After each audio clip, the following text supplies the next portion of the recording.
Let's go straight over to the Commons. Prime Minister. Thank you, Mr. Speaker. Mr. Speaker, with Remembrance Day next week, I'm sure the whole House will join me in remembering all those who've sacrificed their lives defending our country and the freedoms that we hold dear. This time of year once again reminds us of the incredible job that our armed forces do to ensure our safety and our security. And with combat troops coming home from Afghanistan, we'll all want to pay particular tribute to the 453 soldiers who lost their lives and all those who were injured during this long campaign. Their sacrifice will never be forgotten.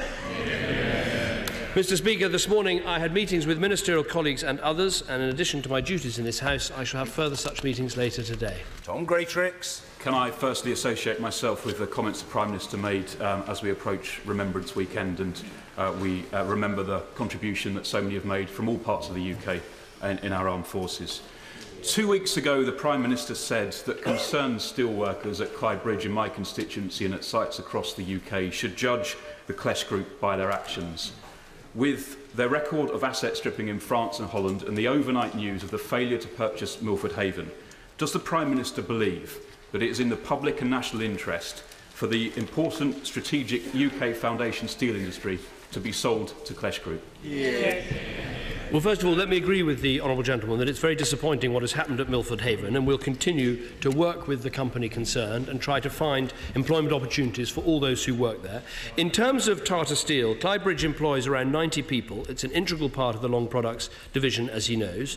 We took support in the budget action in the budget to support heavy industry, and we are working with Klesch Group and with the Scottish Government. They say they are taking this on as a going concern. They've started their due diligence. I think the right thing to do is to work with them to try to make sure that their plans are to maintain that company. What we need overall is a situation in this country where we continue to see the steel industry grow as it has been growing under this government. Mr. Jeremy Lefroy.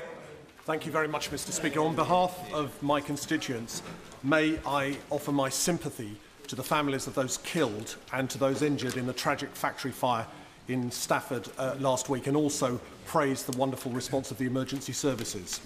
UK exports to countries outside the European Union have gone up by a remarkable 22% in the last 3 years, including transformers, generators and financial services IT systems from my own constituency. Could the Prime Minister look at the support given by UK export finance and whether this could be increased, particularly for small and medium enterprises? Prime Minister. Well, first of all, let me join my honourable friend in offering condolences to the families of those killed in what happened in Stafford, and we must get to the bottom of exactly how that fire started. In terms of supporting exporting companies, this is a very important part of our long-term economic plan, which is to make sure we get more small and medium-sized companies exporting. What we've done, as he will know, is that we've increased the budget of UK export finance. We've made available export contracts for SMEs worth over £1 billion, and will continue to work with those companies, including through the GREAT campaign, which is opening up new markets for British products, to make sure more of our companies choose to export. Mr. Ed Miliband. Mr. Speaker, let me join the Prime Minister in recognising the importance of Remembrance Sunday.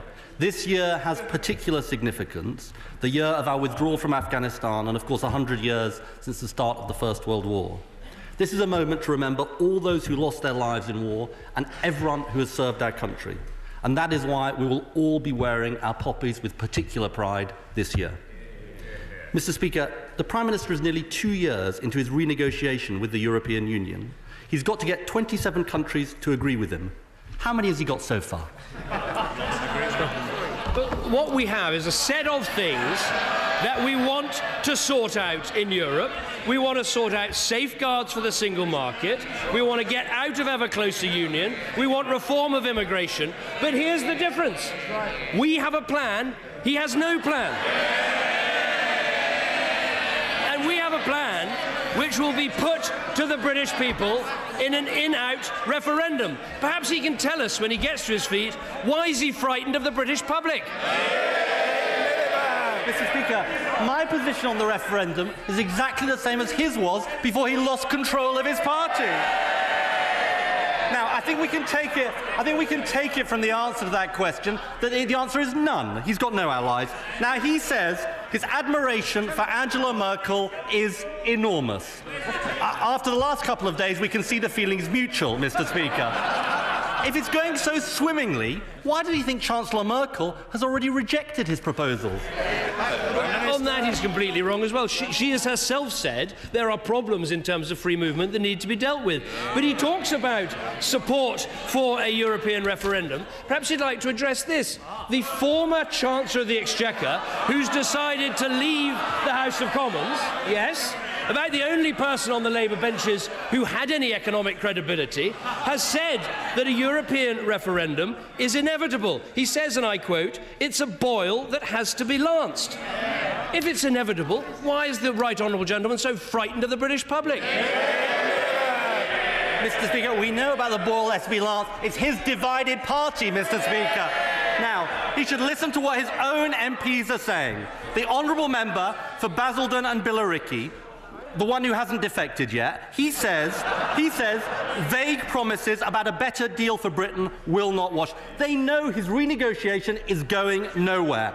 Now, 2 years ago, Mr. Speaker, the Prime Minister gave an interview to the Daily Telegraph, and this is what it said, and I quote, "Mr. Cameron will not countenance leaving the EU and says he would never campaign for an outvote in an EU referendum." Is that still his position? I think Britain is better off in a reformed European Union. But the point is this. I have a plan for renegotiating our situation and holding a referendum. He has got absolutely no plan whatsoever. And he talks about, Mr. Speaker, he talks about the views of backbenchers. Well, I've got the new view of one of his frontbenchers. This is the shadow deputy leader of the House, the man he appointed to put on the front bench, who has said this, and I'm sure the House will be interested. The Labour Party right now is in a dreadful position. The honourable member for Dunfermline, he's been silent for too long. He goes on. He goes on. And we've got to be honest about ourselves. We have very low esteem with the electorate. The electorate looks at us and has no idea what our policies are. He says, he concludes, we are a moribund party. That's not the view of the commentators. It's not the view of the backbenchers. It's the view of the frontbenchers. It's official. It's a dead parrot. Speaker, let's talk about his party. Defections, rebellions, demands for a pact with UKIP, and that's before the Rochester and Stroud by-election. And everyone will have heard, Leader of the opposition must be heard, however long it takes. That will happen, so people who are making a noise should calm themselves. Ed Miliband. and he didn't answer this fundamental question that matters to businesses and families. He used to say he would never be for leaving the European Union. That was his position 2 years ago. All I'm asking him to, they asked what my position is, I want to stay in the European Union. He can't even answer the question. That was his position then. I'm just asking him to repeat the same words as he used then, that he would never campaign to leave the European Union. Yes or no? Prime Minister. I answered that question the last time round. But what's interesting? I want Britain to stay in a reformed European Union. But we need the reform. We have a plan. He has no plan. We say it's time to get out of ever closer union. What do they say? Nothing. We say you've got to safeguard the single market. What do they say? Nothing.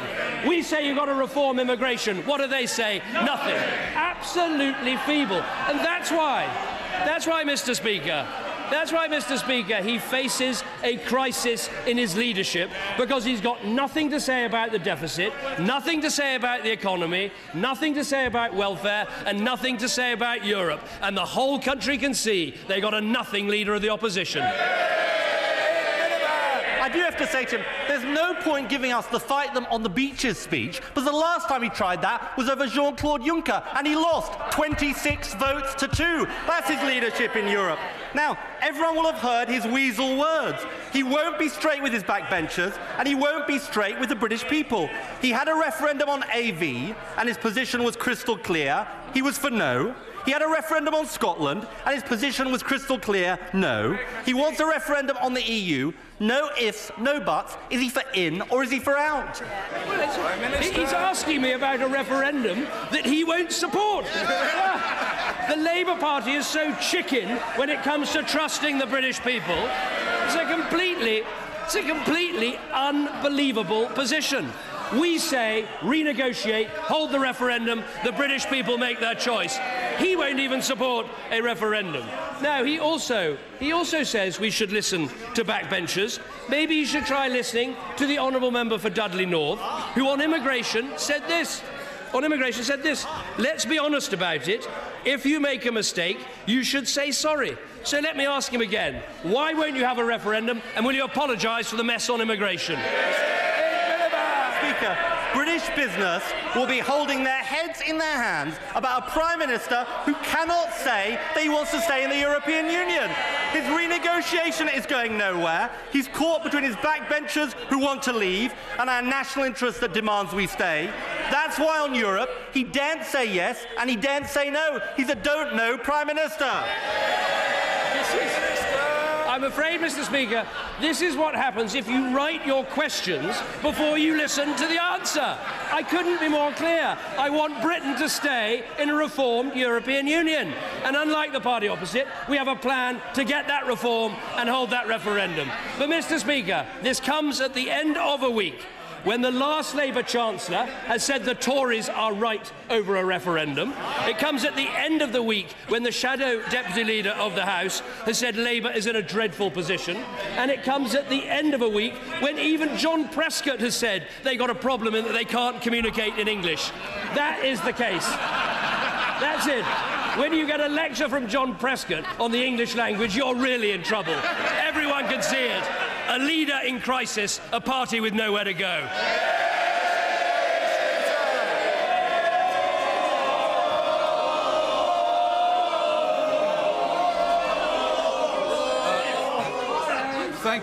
Thank you, Mr. Speaker. May I ask the Prime Minister a sensible question?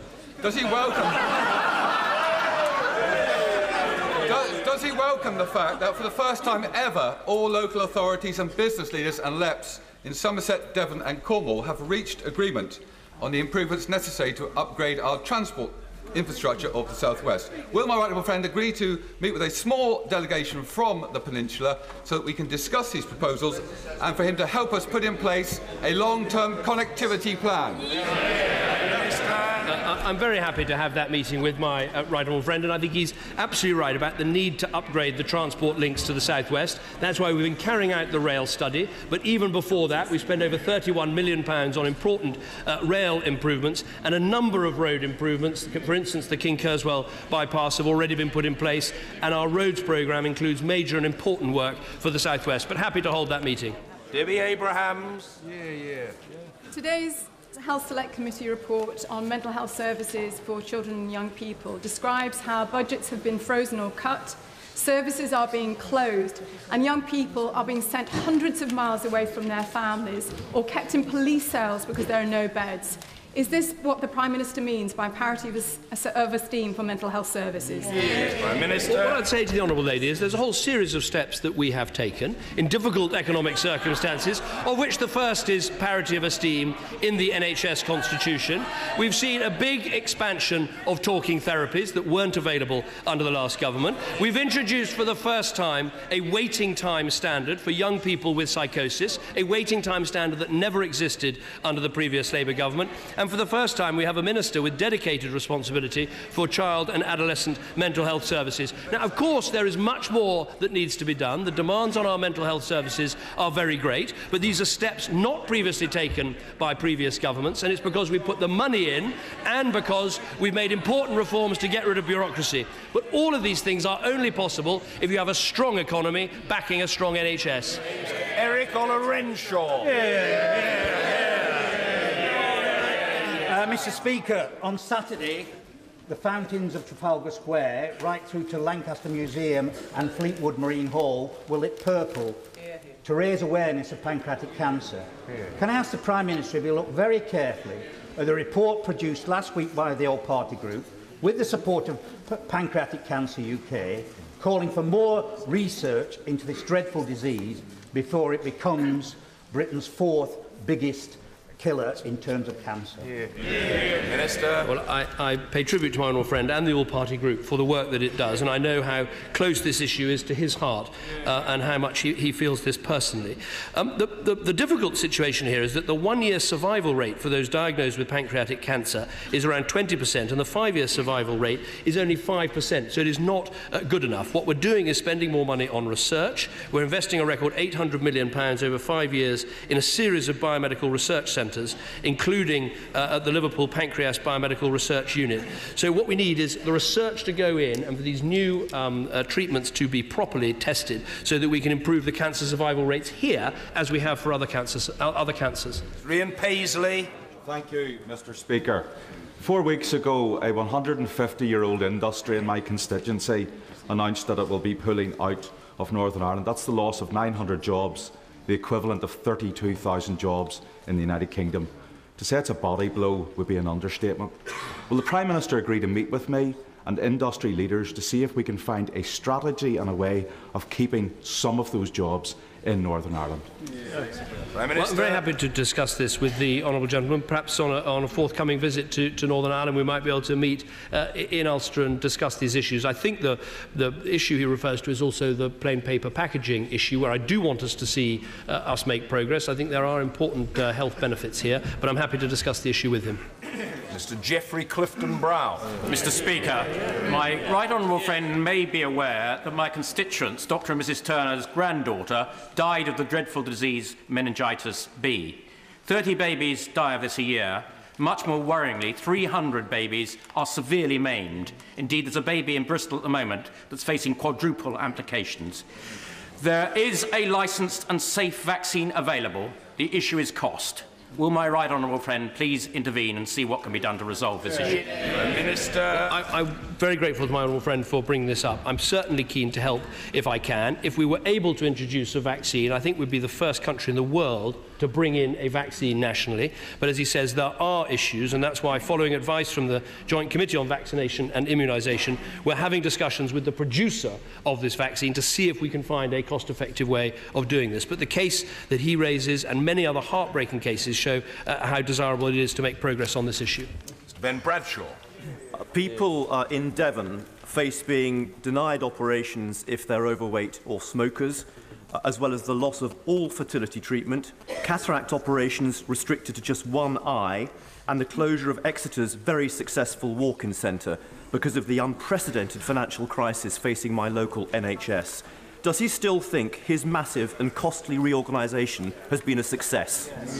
Minister. What we did by reducing the bureaucracy in the NHS is save £5 billion in this Parliament, and that is why nationally there are over 8,000 more doctors and 2,500 more nurses. We've only been able to do that because there are 20,000 fewer administrators in the NHS. Those are the figures. He may shake his head, but those are the figures. In terms of his local clinical commissioning group, it is getting an £18 million cash increase in the next year, and it's also going to get an additional £19 million through the Better Care Fund. So locally there should be improvements in services rather than the picture he paints. Mr. Stephen Lloyd.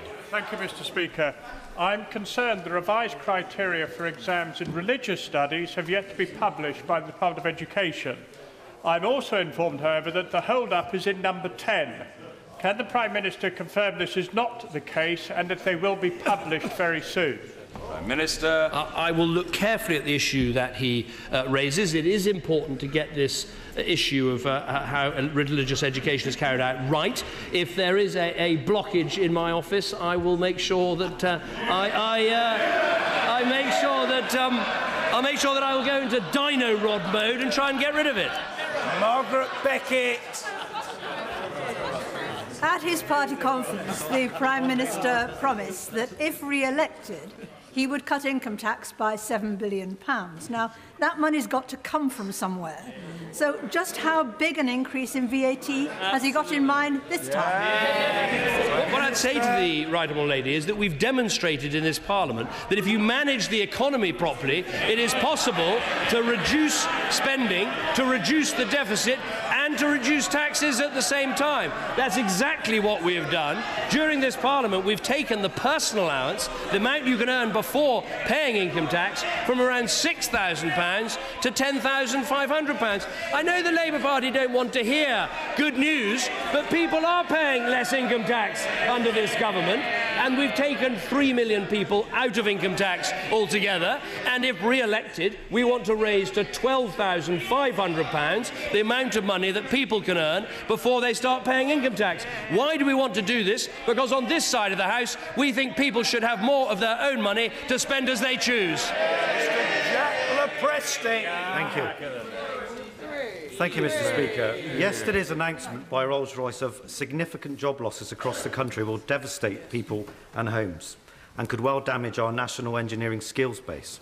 Will my right honourable friend meet me and employee representatives from Rolls-Royce to see if we can try and minimise the effect of this by finding alternative engineering jobs and to preserve our vital engineering expertise?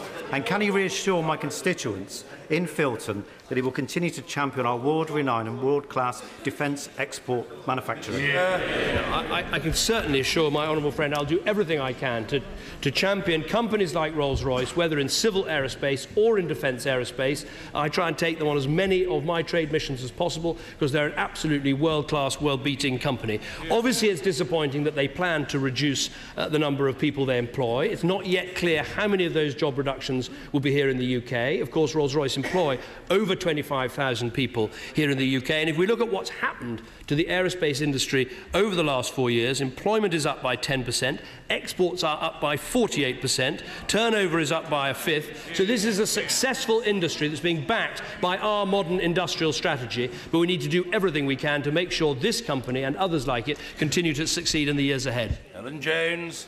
In 2010, Warrington had 127 full-time equivalent GPs.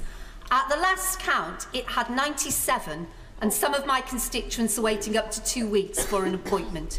Is this failure to provide access to basic health care a result of deliberate policy, or is it simply carelessness? Minister. Well, what I'd say to the honourable lady is, first of all, there are 1,000 more GPs across the country today than there were in 2010. And if she wants to know what has happened in Warrington under this government, when I became Prime Minister, there were 130 people who were waiting a year for operation. Today, that number is 0. That is what's happened under this government. Now, because we're making the money available, it is possible to have more GPs coming into your area alongside the 1,000 we've already introduced. Smith. Thank you, Mr. Speaker. At a time of economic crisis, it was the stability of the coalition that has helped us build a stronger economy. Does the Prime Minister agree that in creating a fairer society, any further rise in the tax allowance should not be done on the backs of the poor? Minister. What I say to the honourable friend is that it has been possible in this Parliament to raise the personal allowance, to take some of the poorest people out of tax, 3 million people taken out of tax, and a tax cut for 26 million people, at the same time as making decisions that are fair for all, like, for instance, making sure the NHS gets an extra £12.7 billion.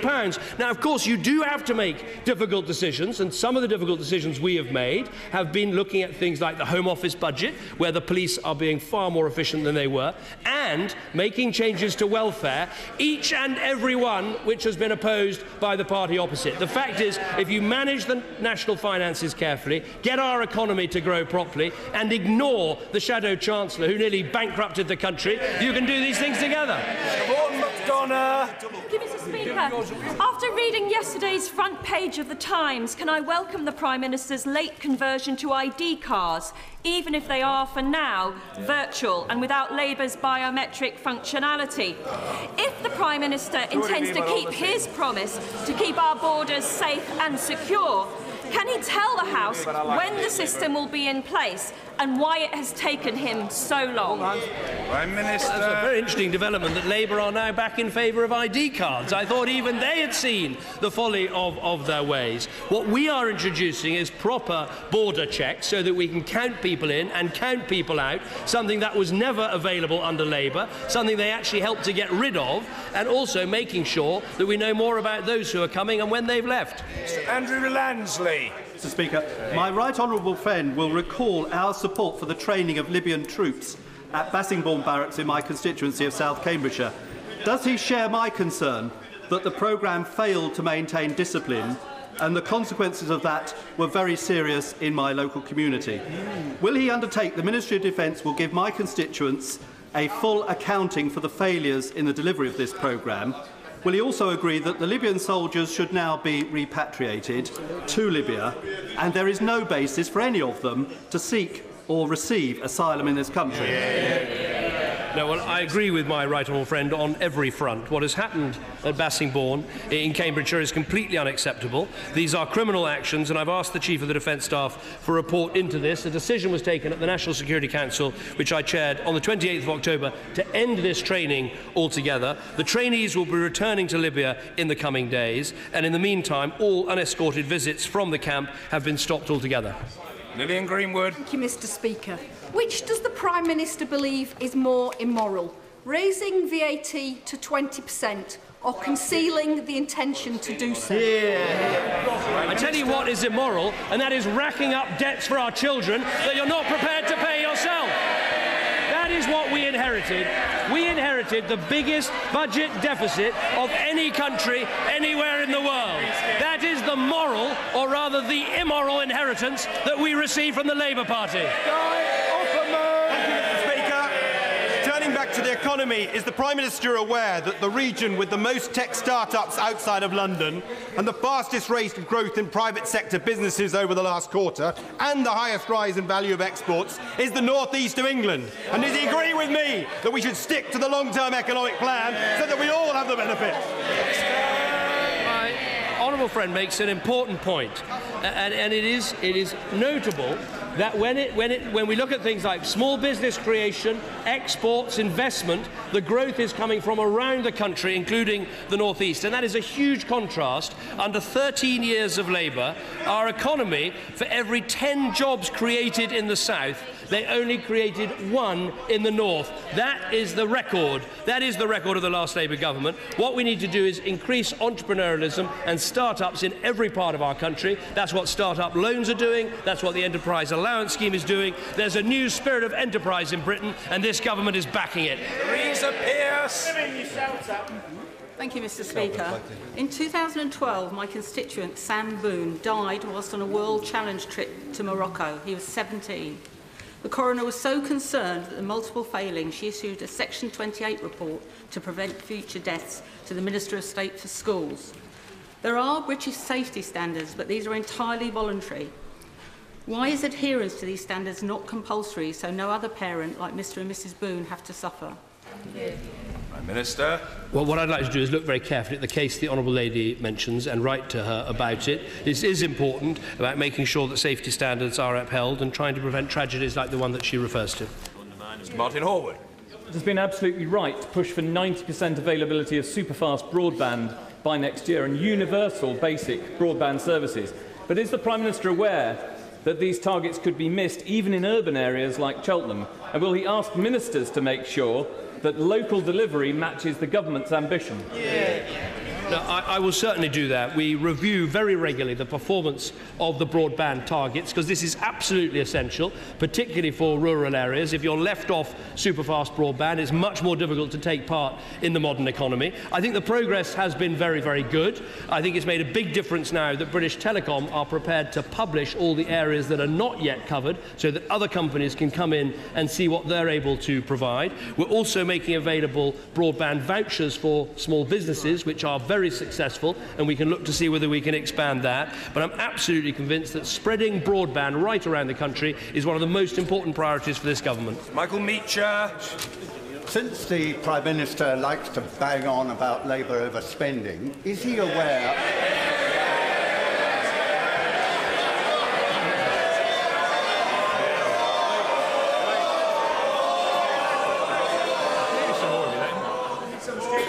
Is he aware that in Labour's 11 years before the crash in 2008, the biggest deficit was 3.3% of GDP, whereas the Thatcher major governments racked up deficits bigger than that in 10 out of their 18 years? So who were the overspenders? It's a no-brainer.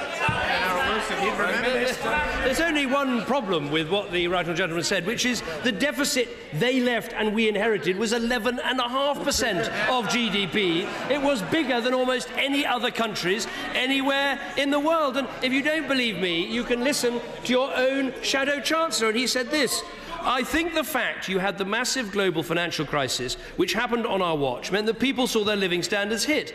I don't think we'd be being straight with people if we only said it was the financial crisis. It was also after 13 years in government we'd made some mistakes. There we have it. Some mistakes. You bet there were mistakes. Overspending, over-borrowing, over-taxing, wasteful welfare, bloated expenditure, a complete and utter failure, and it's extraordinary they're still sitting there on the front bench.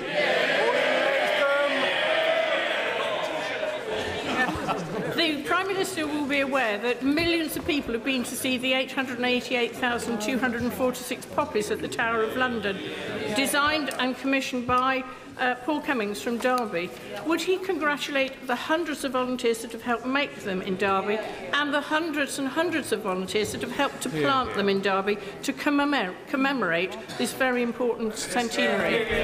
I certainly join my honourable friend in praising all those who've been involved in this extraordinary project, which has, I think, brought forward from the British public a huge amount of reverence for those who've given their lives and served our country. The numbers going to see this display have been truly extraordinary, and it is worth remembering that out of this display a lot of good will come, because as I understand it, the poppies are being auctioned to charities, and a lot of money for military and veterans charities will actually be there to do good in many years to come. So it's an extraordinary display, and one that the country can be very proud of. Thank you, Mr. Speaker. In the last 12 months, it is estimated that 24,000 people have died from diabetes-related complications. Next Friday is World Diabetes Day.